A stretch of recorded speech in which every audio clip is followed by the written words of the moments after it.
আজকের এই ভিডিওটিতে আমি উচ্চ মাধ্যমিকের সংস্কৃত বিষয়ে লাস্ট মিনিট সাজেশন নিয়ে হাজির হয়েছি। আশা রাখি আজকের এই সাজেশনটিতে বলা 8 থেকে 10টা প্রশ্ন তুমি যদি ভালোভাবে রেডি করে যেতে পারো, তাহলে আমার মনে হয় এখান থেকেই তুমি সামনের উচ্চ মাধ্যমিকের সংস্কৃত পরীক্ষায় প্রায় প্রত্যেকটা বড় প্রশ্ন কমন পেয়ে যাবে। তো কাজেই বন্ধুরা, তোমরা যারা সামনের উচ্চ মাধ্যমিক পরীক্ষায় সংস্কৃত সাবজেক্ট থেকে হাতে গোনা মাত্র 8 থেকে 10টা প্রশ্ন পড়ে ভালো রেজাল্ট করতে চাও, তারা অবশ্যই ভিডিওটি প্রথম থেকে শেষ পর্যন্ত দেখতে থাকো এবং চ্যানেলে নতুন হয়ে থাকলে অবশ্যই চ্যানেলটি সাবস্ক্রাইব করে পাশে থাকা বেল আইকনটি প্রেস করে রাখতে একদম ভুলো না। কেননা শেষ মুহূর্তের জন্য এই চ্যানেল থেকে যে সাজেশনগুলি এখন আসবে, তোমরা যদি প্রত্যেকটা ভালোভাবে ফলো করে যেতে পারো, তাহলে তোমরা কিন্তু উচ্চ মাধ্যমিকে অনেক ভালো রেজাল্ট করতে পারবে।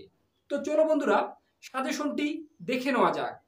তো উচ্চ মাধ্যমিকের সম্পূর্ণ সংস্কৃত বিষয় থেকে তোমরা শেষ মুহূর্তের জন্য যে প্রশ্নগুলি সব থেকে বেশি গুরুত্ব দিয়ে পড়ে যাবে দেখে নাও। কিন্তু তার আগে তোমাদেরকে জানিয়ে রাখি, আমি শেষ মুহূর্তের জন্য অন্যান্য চ্যানেলের মতো সংস্কৃত বিষয় থেকে তোমাদেরকে বেশি প্রশ্ন দিয়ে বিভ্রান্তিতে ফেলবো না। হাতে গোনা মাত্র কয়েকটা প্রশ্ন দেওয়া থাকবে। এখানকার প্রত্যেকটা প্রশ্ন তোমার যদি ভালোভাবে রেডি থাকে, এর বাইরে আর তোমার কোনো প্রশ্ন পড়ার প্রয়োজন নেই। প্রত্যেকটি বড় প্রশ্ন তোমরা আজকের এই ভিডিওটি থেকেই কমন পেয়ে যাবে। আমি ইউটিউবে দু একটা ভিডিও ওপেন করে দেখলাম, যারা সংস্কৃত বিষয়ের সাজেশনের নামে পুরো বই দিয়ে দিয়েছে। তো তাদের কথায় তোমরা একদম বিভ্রান্তিত হবে না। কেননা সংস্কৃত এমন একটা সাবজেক্ট যেখানে হাতে গোনা মাত্র কয়েকটা প্রশ্ন পড়ে গিয়ে উচ্চ মাধ্যমিকে ভালো রেজাল্ট করা যায়।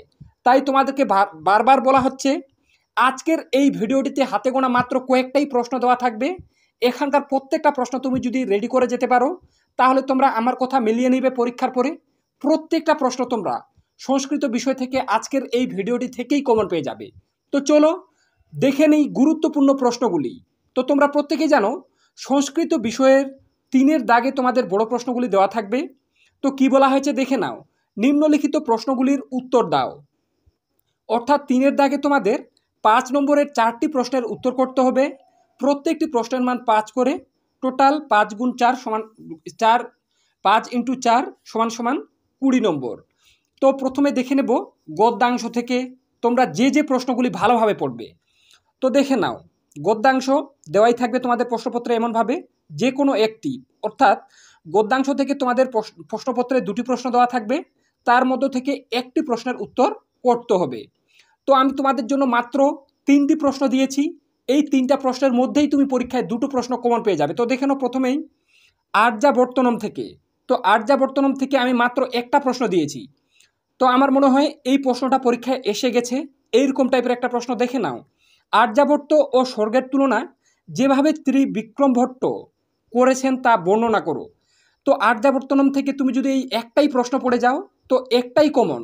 তাই আমি তোমাদেরকে বলবো, আর্যাবর্তনম থেকে সব থেকে বেশি গুরুত্ব দিয়ে তোমরা এই একটাই প্রশ্ন পড়ে যাও। আমার মনে হয় এবছর এই প্রশ্নটি পরীক্ষায় এসে গেছে, এইরকম টাইপের একটা প্রশ্ন। সারা ইউটিউবে বন্ধুরা তোমাদেরকে এমনভাবে কেউ বলবে না, এটা আমি তোমাদেরকে একদম গ্যারেন্টি দিয়ে বলছি। এরপরে দেখে নেব বিয়ের দাগে। বিয়ের দাগে তোমাদের আছে বনগতা গুহা। তো এখান থেকে মাত্র 2টি প্রশ্ন দেওয়া আছে। আমি গ্যারেন্টি দিয়ে বলছি, 2টি তোমার যদি রেডি থাকে, তুমি একটা 100% কমন পেয়ে যাবে। তো কি, বনগতা গুহা অবলম্বনে কশ্যপ ও অলিপর্বার আর্থিক অবস্থা নিজের ভাষায় লেখো। এই প্রশ্নটিও ভীষণ ভীষণ গুরুত্বপূর্ণ। তাই তোমরা ভালোভাবে পড়ে রাখবে এই প্রশ্নটা বনগতা গুহা থেকে। এই প্রশ্নটি আসার চান্স প্রায় 100%। এর সাথে আরেকটা প্রশ্ন দেওয়া আছে, দেখে নাও বনগতা গুহারই প্রশ্ন। বনগতা গুহা গদ্যাংশে অলিপর্বা কর্তৃক দৃষ্ট দস্যুদের কার্যকলাপ বর্ণনা করো। এই প্রশ্নটিও ভীষণ গুরুত্বপূর্ণ। এখান থেকে তোমরা একটাও প্রশ্ন বাদ দিতে যেও না। তোমরা প্রত্যেকটা প্রশ্ন যদি পড়া থাকে গদ্যাংশ থেকে, তোমাদের বারবার বলছি পরীক্ষায় তোমাদের 2টি প্রশ্ন দেওয়া থাকবে, তার মধ্যে থেকে একটি প্রশ্নের উত্তর করতে হবে। তো তোমার যদি এখান থেকে এই 3টা প্রশ্ন, গদ্যাংশ থেকে যে 3টা প্রশ্ন বললাম, এই 3টা প্রশ্ন ভালোভাবে রেডি থাকে, এর বাইরে আর কোনো প্রশ্ন তোমার পড়ার প্রয়োজন নেই। যে কোনো প্রশ্ন আসুক এই 3টার মধ্যেই আসবে, এর বাইরে কোনো প্রশ্ন যাবে না। 2টোই কমন পেয়ে যাবে, একটার উত্তর করতে হবে। এরপরে দেখে নেব পদ্যাংশ থেকে। তো তোমরা প্রত্যেকেই জানো তোমাদের বইয়ে 2টো পদ্যাংশ আছে। তো প্রথমে দেখে নেব পদ্যাংশ থেকেও একই রকমভাবে তোমাদের সংস্কৃত প্রশ্নপত্রে 2টি প্রশ্ন দেওয়া থাকবে, তার মধ্যে থেকে একটি প্রশ্নের উত্তর তোমাদেরকে কিন্তু করতে হবে। তো আমি এখানে পদ্যাংশ থেকেও মাত্র 3টি প্রশ্ন দিয়ে রেখেছি, এর বাইরে আর কোনো প্রশ্ন পড়ার প্রয়োজন নেই। যে কোনো প্রশ্ন আসুক এই 3টা প্রশ্নের মধ্যেই আসবে। তো দেখে নাও সি এর দাগে পদ্যাংশের প্রশ্ন। প্রথমের পদ্যাংশ শ্রী গঙ্গাস্ত্রম। তো এখান থেকে একটা পড়ে গেলে একটাই কমন। হ্যাঁ বন্ধুরা, গঙ্গাস্ত্রম পাঠ্যাংশ অনুসারে গঙ্গার মাহাত্ম্য বর্ণনা করো। তোমরা ধরে নিতে পারো এবছর এই প্রশ্নটা এসে গেছে, তোমাদের গিয়ে শুধু উত্তর লেখার বাকি। হ্যাঁ, সারা ইউটিউবে তোমাদেরকে এমনভাবে কেউ বলে দেবে না, একমাত্র আমাদের চ্যানেল থেকেই বলে দেওয়া হচ্ছে।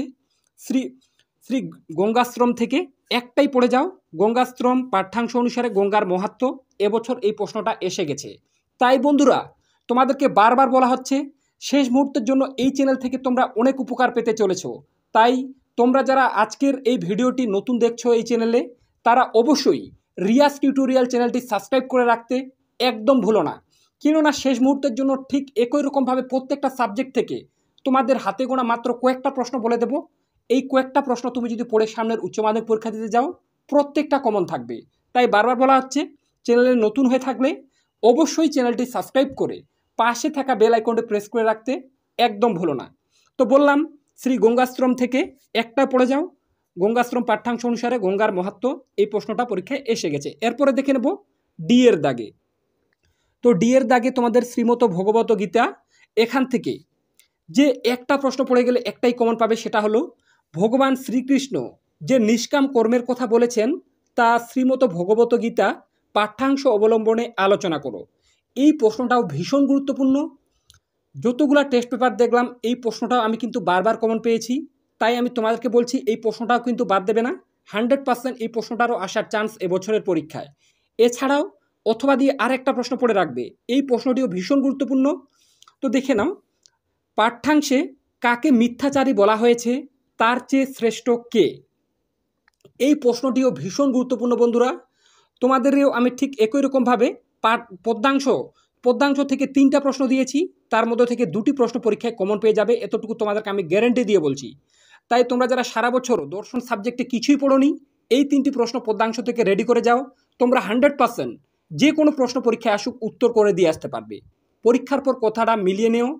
তোমরা পরবর্তীতে যারা ভিডিওটা দেখছো একটু হলেও পস্তাবে। তাই বারবার বলছি প্রত্যেকটা প্রশ্ন খাতায় নোট করে নিয়ে পড়ে ফেলো, তোমরা সামনের পরীক্ষায় এই ভিডিওটি থেকে অনেক লাভবান হবে। তো চলো এরপরে দেখে নেব নাট্যাংশ থেকে। তো তোমরা প্রত্যেকে জানো তোমাদের বইয়ে একটাই নাটক আছে, বাসন্তী কোস্বপ্নম। তো এখান থেকে মাত্র ঠিক একই রকমভাবে 4টা প্রশ্ন দেওয়া আছে। 4টার মধ্যে তুমি যদি 3টা বা 2টা প্রশ্ন ভালোভাবে রেডি করে যেতে পারো, দুটোই কমন পেয়ে যাবে এরকম টাইপের। তো আমি দেখে নাও নাট্যাংশ থেকে প্রথমে যে প্রশ্নটা তোমরা সবথেকে গুরুত্ব দিয়ে পড়বে সেটা হলো রাজা ইন্দ্রবর্মার সঙ্গে কৌমুদীর কথোপকথন নিজের ভাষায় বর্ণনা করো। এই প্রশ্নটিও ভীষণ ভীষণ গুরুত্বপূর্ণ। সবথেকে বেশি গুরুত্ব দিয়ে তোমরা নাটক থেকে এই প্রশ্নটা ভালোভাবে রেডি করে যাও। আমার মনে হয় এবছর এই প্রশ্নটা পরীক্ষায় এসে গেছে, এরকম টাইপের একটা প্রশ্ন। এছাড়াও তোমরা যে প্রশ্নটা ভালোভাবে দেখে রাখবে সেটা হলো বাসন্তী কোস্বপ্নম নাট্যাংশে কৌমুদীর চরিত্র অথবা রাজা ইন্দ্রবর্মার চরিত্রের মধ্যে এই 2টা চরিত্রই তোমরা ভালোভাবে রেডি করে যাও। কোনটা দেবে ঠিক বলা যাবে না, তাই বারবার বলা হচ্ছে 2টো চরিত্রই ভালোভাবে রেডি করে যাও। এই 2টোর মধ্যে তো বলা হলো ইয়ের দাগে যে 2টি প্রশ্ন বললাম, এই 2টি প্রশ্ন তোমার যদি ভালোভাবে রেডি থাকে তুমি একদম 100% কনফিডেন্সের সাথে পরীক্ষা দিতে যাও, একটা প্রশ্ন তুমি কিন্তু কমন পেয়ে যাবেই। এতটুকু আমি তোমাদেরকে একদম গ্যারেন্টি দিয়ে বলতে পারি। আর যারা কিছুটা এক্সট্রা প্রশ্ন পড়তে চাও, এই প্রশ্নগুলিও ভীষণ গুরুত্বপূর্ণ, তাই বাদ দেবে না।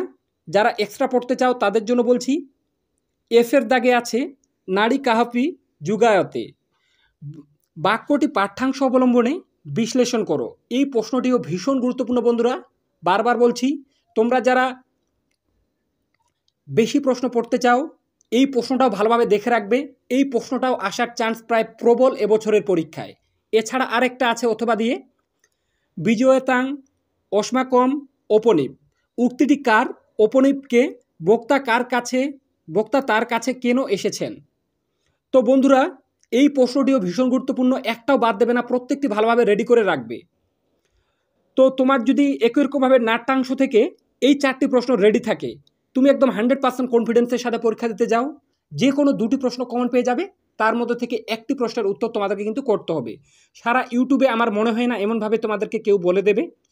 একমাত্র আমাদের চ্যানেল থেকে প্রতি বছরের ন্যায় বলে দেওয়া হয় হাতে গোনা মাত্র কয়েকটা প্রশ্ন। তোমরা পরীক্ষার পর মিলিয়ে দেখবে একটাও প্রশ্ন বাদ যাবে না। তাই বারবার বলা হচ্ছে, চ্যানেলে নতুন হয়ে থাকলে অবশ্যই চ্যানেলটি সাবস্ক্রাইব করে পাশে থাকা বেল আইকনটি প্রেস করে রাখতে একদম ভুলো না। আর যারা শুধুমাত্র দুটো প্রশ্ন ভালোভাবে রেডি করে যেতে চাও তাদেরকে আমি বলবো, তোমরা রাজা ইন্দ্রবর্মার সঙ্গে কৌমুদীর কথোপকথন নিজের ভাষায় বর্ণনা করো। আরেকটা বাসন্তিক ও স্বপ্নম নাট্যাংশে কৌমুদীর চরিত্র এবং রাজা ইন্দ্রবর্মার চরিত্র, এই দুটি প্রশ্ন ভালোভাবে রেডি করে যাও।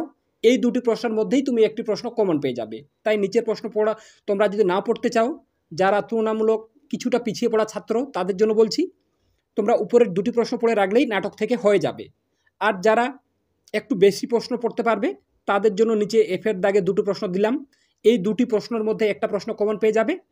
তাই ভালোভাবে পড়ে রাখো যারা সংস্কৃতে 100-তে 100 পেতে যাও। এরপরে দেখে নেব নেক্সট সাহিত্যের ইতিহাস থেকে। তো তোমরা প্রত্যেকে জানো সাহিত্যের ইতিহাস থেকে ঠিক একই রকমভাবে তোমাদের পরীক্ষায় দুটি প্রশ্ন দেওয়া থাকবে, তার মধ্যে থেকে একটি প্রশ্নের উত্তর করতে হবে। তো দেখে নাও জি এর দাগে তোমরা সাহিত্যের ইতিহাস থেকে যে প্রশ্নটা এবছরের জন্য সবথেকে বেশি গুরুত্ব দিয়ে পড়বে সেটা হলো গীতি কাব্যরূপে মেঘদূত ও গীত গোবিন্দের বিশ্লেষণ করো। এই প্রশ্নটি পরীক্ষায় এসে গেছে, এরকম টাইপের একটা প্রশ্ন। তাই আমি তোমাদেরকে বলছি সাহিত্যের ইতিহাস থেকে সবথেকে বেশি গুরুত্ব দিয়ে তোমরা পড়বে গীতি কাব্যরূপে মেঘদূত ও গীত গোবিন্দের বিশ্লেষণ করো, এই প্রশ্নটা। এরপরে আরেকটা দেখে নাও অথবা দিয়ে আছে জয়দেব ও গীত গোবিন্দ সম্পর্কে সংক্ষিপ্ত টিকা লেখো। তো আমি তোমাদেরকে নিশ্চিন্ত করে দিতে চাই সাহিত্যের ইতিহাস থেকে তোমার যদি এই দুটি প্রশ্ন রেডি থাকে, আমার মনে হয় এবছর তোমরা এই দুটি প্রশ্নের মধ্যেই একটা প্রশ্ন 100% কমন পেয়ে যাবে। তাই তোমরা যারা কম প্রশ্ন পড়তে চাও তোমরা উপরের এই দুটি প্রশ্ন ভালোভাবে রেডি করে যাও, এই দুটির মধ্যে তোমরা একটা প্রশ্ন কমন পেয়ে যাবে সাহিত্যের ইতিহাস থেকে। এছাড়াও এইচের দাগেও তোমাদের একটা প্রশ্ন আসবে। তো এখানে আমি ঠিক দিয়ে রেখেছি, দেখে নাও প্রাচীন ভারতের চিকিৎসায় সুশ্রুত সংহিতা ও চরক সংহিতা সম্পর্কে আলোচনা করো। এই প্রশ্নটা ভীষণ গুরুত্বপূর্ণ। এমনও দেওয়া থাকতে পারে প্রাচীন ভারতের চিকিৎসায় সুশ্রুত সংহিতা সম্পর্কে আলোচনা করো, শুধু দেওয়া থাকতে পারে। এমনকি এমনও দেওয়া থাকতে পারে প্রাচীন ভারতের চিকিৎসায় চরক সংহিতা সম্পর্কে আলোচনা করো। তো দুটি ভালোভাবে রেডি করে যাও, তুমি 100% একটা প্রশ্ন কমন পেয়ে যাবে যতদূর আমার মনে হয়। এছাড়া অথবা দিয়ে আরও একটা প্রশ্ন, ভাষ সমস্যা কি, ভাষ সমস্যা সম্পর্কে আলোচনা করো। এই প্রশ্নটিও ভীষণ গুরুত্বপূর্ণ। কোন প্রশ্নটা তোমাদেরকে বাদ দিয়ে পড়তে বলবো আমি নিজেই বুঝতে পারছি না। তাই তোমার যদি এখান থেকে প্রত্যেকটা রেডি থাকে বন্ধুরা, বারবার বলছি প্রত্যেকটা কমন পেয়ে যাবে। এরপরে আরেকটা আছে, যারা একটু বেশি প্রশ্ন পড়তে চাও তাদের জন্য আরেকটা প্রশ্ন, প্রাচীন ভারতের গণিত শাস্ত্র বিষয়ে নাতিদীর্ঘ প্রবন্ধ লেখো। তো একই রকমভাবে সাহিত্যের ইতিহাস থেকেও আমি তোমাদের যে কয়েকটা প্রশ্ন বললাম, তোমার যদি এখান থেকে প্রত্যেকটা রেডি থাকে বন্ধুরা, তুমি একদম পুরো কনফিডেন্সের সাথে পরীক্ষা দিতে যাও। তোমাদের গৃহশিক্ষক কি বলছে, ইউটিউবে অন্যান্য টিচারেরা কি বলছে, তাদের কোথায় কান না দিয়ে এই কয়েকটা প্রশ্ন তোমার যদি ভালোভাবে রেডি করা থাকে, আমি তোমাদেরকে নিশ্চিন্ত করতে চাই প্রত্যেকটা প্রশ্ন তোমরা আজকের এই ভিডিওটি থেকেই কমন পেয়ে যাবে। তাই বারবার বলছি, চ্যানেলে নতুন হয়ে থাকলে এইরকমভাবে তোমরা যারা চাও অন্যান্য সাবজেক্টগুলি সবার আগে তোমার কাছে পৌঁছে যাক, তারা অবশ্যই রিয়াজ টিউটোরিয়াল চ্যানেলটি সাবস্ক্রাইব করে পাশে থাকা বেল আইকনটি প্রেস করে রাখতে একদম ভুলো না। এরপরে দেখে নাও, তো এরপরে 4-এর দাগে, তো 4-এর দাগে তোমাদের পরীক্ষায় একটা ভাব সম্প্রসারণ করতে হবে। তোমাদের দুটো দেওয়া থাকবে, তার মধ্যে থেকে একটা করতে হবে। তো ভাব সম্প্রসারণের মধ্যে এবছরের জন্য সবথেকে গুরুত্বপূর্ণ যে ভাব সম্প্রসারণগুলো তোমরা স্ক্রিনে দেখতেই পাচ্ছ, ABCDE 5টা ভাব সম্প্রসারণ দিয়েছি। আমার মনে হয় এই 5টা ভাব সম্প্রসারণের মধ্যেই যে কোনো দুটো তোমরা কমন পেয়ে যাবে। তাই বারবার বলছি, যে 5টা ভাব সম্প্রসারণ দেওয়া আছে প্রত্যেকটা ভালোভাবে রেডি করে যাও, স্ক্রিনে তোমরা দেখতেই পাচ্ছ। তাই আমি বারবার বলছি এই 5টা ভাব সম্প্রসারণ তোমার রেডি থাকলে তুমি দুটো কমন পেয়ে যাবে। এত কম করে যতটা আমি পারি ততটাই কিন্তু দিয়েছি, এখান থেকে তোমরা আর কম করতে যেও না, না হলে তোমরা পরীক্ষায় বিপদে পড়লেও পড়তে পারো। তাই বারবার বলা হচ্ছে ভাব সম্প্রসারণ মাত্র 5টা দেওয়া আছে, 5টাই ভালোভাবে রেডি করে যাও, তুই পরীক্ষায় 100% দুটি কমন পেয়ে যাবে। তার মধ্যে থেকে একটি প্রশ্নের উত্তর তোমাদেরকে কিন্তু করতে হবে। তাই বলা হচ্ছে তোমাদের এই কয়েকটা রেডি করা থাকলে তুমি যে কোনো দুটো প্রশ্ন কমন পেয়ে যাবে। বারবার বলছি, হয়তো ভিডিওতে একটু বেশি কথা বলে ফেলছি, কিন্তু তোমাদের বোঝানোর সুবিধার্থে একটু বেশি করে বলে দিচ্ছি, যাতে তোমরা পরীক্ষায় একদম নিশ্চিন্তে পরীক্ষা দিতে যেতে পারো এই কয়েকটা প্রশ্ন পড়ে। এরপরে দেখে নাও দোষের দাগে। তো 5, 6, 7, 8 এগুলাতে তোমাদেরকে কিন্তু ব্যাকরণের কিছু প্রশ্ন দেওয়া থাকবে। ওটা কিন্তু আমি সাজেশনে দেইনি, ওগুলা মানে অবজেক্টিভ প্রশ্ন বলতে পারো, 1 নম্বর করে দেওয়া থাকে। তাই তোমাদেরকে বলা হচ্ছে শুধুমাত্র বড় প্রশ্নের সাজেশন আজকে দিয়েছি। তোমরা যারা চাও সেই শর্ট প্রশ্নের সাজেশনটিও সবার আগে তোমার কাছে পৌঁছে যাক, তারা অবশ্যই রিয়াজ টিউটোরিয়াল চ্যানেলটি সাবস্ক্রাইব করে পাশে থাকা বেল আইকনটি প্রেস করে রাখতে একদম ভুলো না। এরপরে দেখে নাও দোষের দাগে। তো দোষের দাগে তোমাদের ভাষাতত্ত্ব। তো ভাষাতত্ত্ব থেকে তোমাদের পরীক্ষায় 2টি প্রশ্ন দেওয়া থাকবে, তার মধ্যে থেকে একটি প্রশ্নের উত্তর করতে হবে। তো আমি তোমাদের জন্য মাত্র 3টি প্রশ্ন এখানে বাছাই করেছি। তো তোমরা দেখতে পাচ্ছ স্ক্রিনে, প্রথমে যে প্রশ্নটা ভালোভাবে পড়ে রাখবে দেখে নাও, ভারতীয় আর্য ভাষা কাকে বলে? এই ভাষার কয়টি স্তর? ভারতীয় আর্য ভাষার বিভিন্ন স্তরের উল্লেখপূর্বক তাদের বৈশিষ্ট্যাবলী আলোচনা করো। এই প্রশ্নটি ভীষণ গুরুত্বপূর্ণ। বলতে পারো তোমরা যদি একটা প্রশ্ন ভালোভাবে রেডি করে যেতে পারো, তো একটাই কমন ভাষাতত্ত্ব থেকে, তো এই প্রশ্নটা। তো প্রশ্নটা কিছুটা ঘুরিয়ে এমনভাবেও দিতে পারে, ভারতীয় আর্য ভাষার বিভিন্ন স্তর সম্পর্কে লেখো। তো বলা হলো দোষের এর দাগে যে প্রশ্নটা বলা হলো সব থেকে বেশি গুরুত্বপূর্ণ এবছরের ভাষা অংশ থেকে। তাই তোমরা সব থেকে বেশি গুরুত্ব দিয়ে এই প্রশ্নটি পড়ো। এই প্রশ্নটি রেডি হয়ে যাওয়ার পর তোমরা যে প্রশ্নটি পড়বে দেখে নাও বিয়ের দাগে, ইন্দো ইউরোপীয় ভাষাগোষ্ঠীতে সংস্কৃতের স্থান আলোচনা করো। এই প্রশ্নটি পরীক্ষায় এসে গেছে, তোমাদের গিয়ে শুধু উত্তর লেখার বাকি। হ্যাঁ বন্ধুরা, তোমাদেরকে আমি নিশ্চিন্ত করতে চাই, এই প্রশ্নটিও এবছরের জন্য ভীষণ গুরুত্বপূর্ণ। আমি যতগুলো টেস্ট পেপার দেখলাম ইতিমধ্যে, এই প্রশ্নটা কিন্তু প্রত্যেকটাতেই কমন পাচ্ছি। তাই তোমাদেরকে আমি বারবার বলছি, ইন্দো ইউরোপীয় ভাষাগোষ্ঠীতে সংস্কৃতের স্থান, এবছর তোমরা পরীক্ষায় এই প্রশ্নটা কমন পেয়ে গেছো, তোমাদেরকে গিয়ে শুধু উত্তর লেখার বাকি। তোমরা যারা কথাটাতে একদম বিশ্বাস করতে পারছো না, তারা পরীক্ষার পর মিলিয়ে দেখবে, প্রত্যেকটা প্রশ্ন কিন্তু আজকের এই ভিডিওটি থেকেই তোমরা কমন পেয়ে যাবে সংস্কৃত সাবজেক্ট থেকে।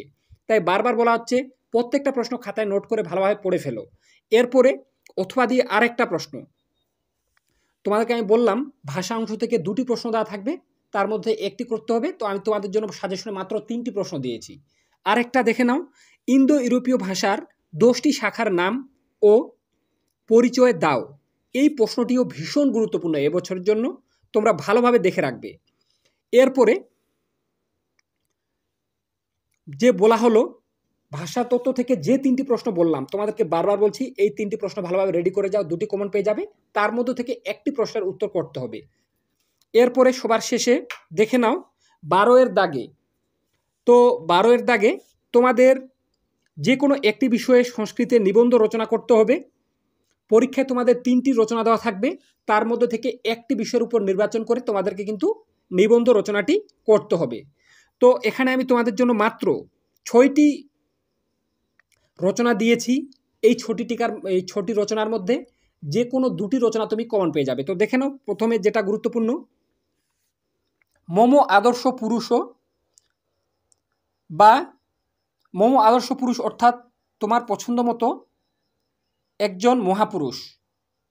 তো এক্ষেত্রে তোমরা স্বামী বিবেকানন্দটা ভালোভাবে রেডি করে যাবে, কারণ তোমার পছন্দ মতো যখনই আসবে এটা মম আদর্শ পুরুষ, তুমি এখানে রবীন্দ্রনাথ ঠাকুরও দিয়ে দিতে পারো, স্বামী বিবেকানন্দও দিতে পারো, আরও অন্যান্য কবিদের নাম করেও তোমরা একটা প্রবন্ধ রচনা করে দিয়ে আসতে পারো।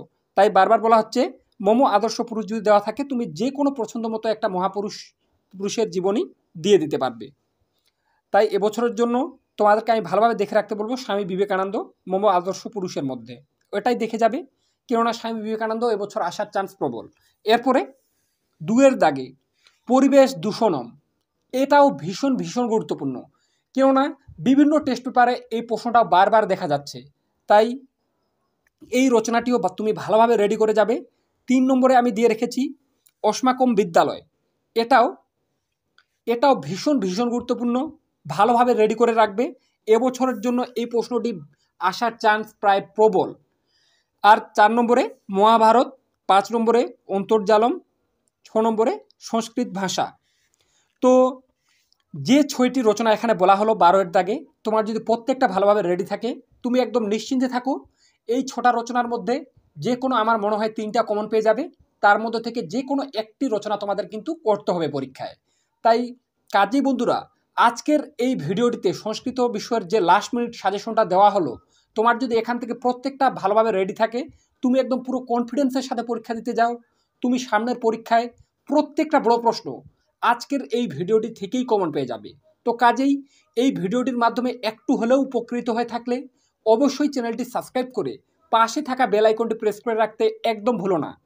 আর আমি ইতিমধ্যে উচ্চ মাধ্যমিকের বাকি সাবজেক্ট যেমন বাংলা, ইতিহাস, রাষ্ট্রবিজ্ঞান, দর্শন, ভূগোল সহ অন্যান্য সাবজেক্টের লাস্ট মিনিট সাজেশনগুলো চ্যানেলে আপলোড করে রেখেছি। তোমরা যারা কোনো কারণে সেই ভিডিওগুলি মিস করে গেছো বা দেখতে পারোনি, তারা আজকের এই ভিডিওটির ডেসক্রিপশন বক্স চেক করো। ডেসক্রিপশন বক্সে তোমরা একটা প্লেলিস্টের লিঙ্ক পেয়ে যাবে। ওই লিঙ্কে ক্লিক করলে ইতিহাস, রাষ্ট্রবিজ্ঞান, বাংলা, দর্শন, ভূগোলের সাজেশনগুলি খুব সহজে তোমরা দেখে নিতে পারবে। তো আজকে এ পর্যন্তই বন্ধুরা। এই ভিডিওটির মাধ্যমে একটু হলেও উপকৃত হয়ে থাকলে বারবার বলা হচ্ছে অবশ্যই চ্যানেলটি সাবস্ক্রাইব করে রাখো, কেননা শেষ মুহূর্তের জন্য এই চ্যানেল থেকে তোমরা অনেক উপকার পেতে চলেছো। তো আজকে এ পর্যন্তই, দেখা হবে নেক্সট কোনো ভিডিওতে।